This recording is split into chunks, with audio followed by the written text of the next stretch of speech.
यो चाहिँ अहिले भर्खरै मैले पारेको घिउ। वाउ, हेर्नुहोस् न कति मजाले निक्लेछ।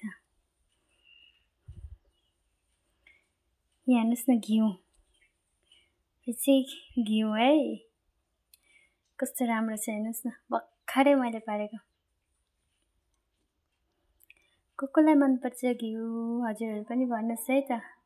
मलाई त नुहाउने घिउ पुरा मनपर्छ, पार्ने बित्तिकै खानु। तपाईँलाई मनपर्छ? हेर्नुहोस् नि, वाउ। अब चाहिँ अघि मैले पारेको घिउ निकाल्न थालेँ म, हेर्नुहोस् है।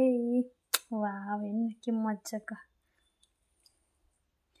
सधैँ आमाले पार्नुहुन्थ्यो, आज चाहिँ आमा घरमा हुन्न, उहाँ जानुभएको छ, के भन्छ दुधिया जानुभएको छ, त्यही लागि आज मैले पारेको। कति निक्लेको छ म तपाईँलाई देखाउँछु ल। मलाई त त्यति साह्रो हुन त निकाल्नु त आउँदैन, तर पनि ट्राई। आमाले त्यसरी कस्तो मजाले खिलाउँदै निकाल्नुहुन्छ हेर्नु।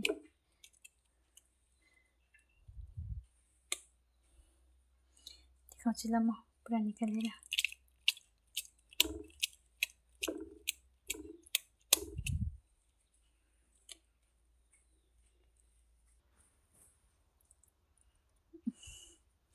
घिउ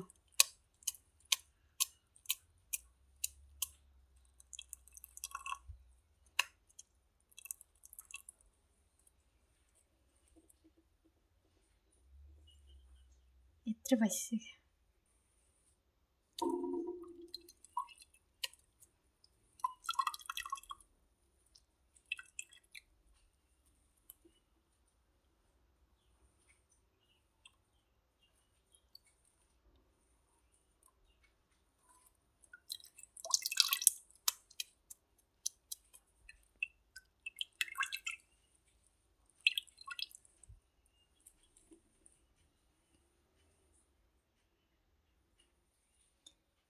अब चाहिँ कम्प्लिट पारिसकेँ घिउ। हेर्नु न कस्तो मजाको भयो।